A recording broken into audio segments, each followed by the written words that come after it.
অস্তর স্থাপন অনুষ্ঠানে উপস্থিত আছেন বাংলাদেশ জাতীয়তাবাদী বিএনপির সম্মানিত নেতা ভাই মুসলমান টিভি এবং অত্র বিদ্যালয়ের সম্মানিত সভাপতি এবং সম্মানিত প্রধান শিক্ষক সহ সহকারী শিক্ষক এবং বিভিন্ন দলের নেতৃবৃন্দ এবং সাবেক ছাত্র ভাইরা সকলের প্রতি আমার আন্তরিক সালাম। আসসালামু আলাইকুম ওয়া রাহমাতুল্লাহি ওয়া বারাকাতুহু। আলহামদুলিল্লাহ, সমস্ত মহান আল্লাহ রাব্বুল আলামিনের জন্য যে মহান আল্লাহ রাব্বুল আলামিন পবিত্র ঈদুল আজহা উদযাপনের পরে আমাদেরকে এই গৌরীগ্রাম উচ্চ বিদ্যালয়ের একটি মসজিদের ভিত্তি প্রস্তর স্থাপন করার অনুষ্ঠানে উপস্থিত হওয়ার তৌফিক দান করেছেন। সকলগুলো আর সাথে করে দরুদ ও সালাম সেই মহান নেতা আইকা নামদার কাজেদার মদিনা মুহাম্মদ মুস্তাফা সাল্লাল্লাহু আলাইহি সাল্লামের উপর যে রাসূলের উম্মত হওয়ার সৌভাগ্য আমাদের হয়েছে, শুকরিয়া দরুদ করি সাল্লাল্লাহু আলাইহি ওয়াসাল্লাম। সম্মানিত দিনে ভাই, আমরা মুসলমান, আমাদের ধর্ম ইসলাম, আর ইসলাম ধর্মের মূল কাজ হচ্ছে ইবাদতখানা, আর সেই ইবাদতখানাটা হচ্ছে মসজিদ। সেটা এই মসজিদটা আরও আগে হওয়া উচিত ছিল আমি মনে করি, যেহেতু একটা বড় একটা প্রতিষ্ঠান, সেখানে ছাত্র ছাত্রী আছে এবং এলাকায় এখানে পাশেই দোকানপাট, অনেকেই নামাজ পড়ার জন্য আগ্রহী।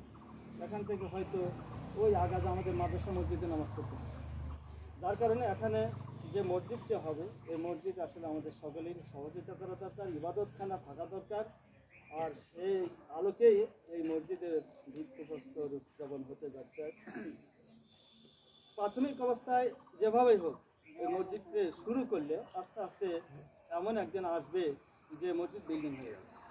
তার কারণ হলো, ইতিপূর্বে আপনারা দেখেছেন এবং জানেন, মৌলানা মতিউর রহমান নিজামী ভাই যখন এমপি এবং মন্ত্রী ছিলেন এর সাথে সাথে অনেক মসজিদ করে দিয়েছিলেন এবং বর্তমানে আমরা তার সুযোগ্য পুত্র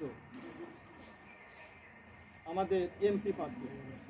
এক পর্যায়ে আমরা মসজিদের তালিকা ইতিপূর্বে আমরা দিয়েছি যে মসজিদগুলো পাকা হয়ে যাবে। এই মসজিদকেও যদি আমরা চিনিগড় দিয়ে শুরু করি, পরবর্তীতে আবার যখন তালিকা আসবে সে তালিকা দিয়ে দিলে আমরা আশা করি যে মসজিদটি একবারে পাকাপোক্ত হয়ে যেতে পারে। সেইভাবে যদি আমরা আগাই, সেভাবে যদি আমরা কাজ করি, যে মহান আল্লাহ তাআলা এই মসজিদকে সেভাবে করে দিতে পারে। এই কারণে আমরা সবাই মিলে কাঁধে কাঁধ দিলে আমরা এই ভিত্তিপ্রস্তর স্থাপনা করব এবং আমরা সহযোগিতা করব। ভবিষ্যতে আমি কামনা করি যে মসজিদ টিনের ঘর বা কাঁচা থাকবে না, পাকা হয়ে যাবে। আমি হিসাব করে দেখেছি গৌরীগ্রাম ইউনিয়নে কাঁচা মসজিদ নাই, সব মসজিদে পাকা হয়ে গেছে। আমাদের কাছে যখন তালিকা চাওয়া হয় তখন মসজিদ করার জন্য জায়গা খুঁজতে পাওয়া যায় না। আমাদের ইউনিয়নে দুটি মসজিদ ছিল কাঁচা, সেটা তালিকা দিয়েছি। ভবিষ্যতে আবার কোনো সময় সুযোগ আসলে আমরা সেটা চেষ্টা করবো ইনশাল্লাহ।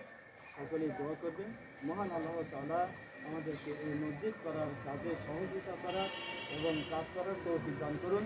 সকলে বলেন আমিন। আসসালামু আলাইকুম ওয়া রাহমাতুল্লাহি ওয়া বারাকাতুহু।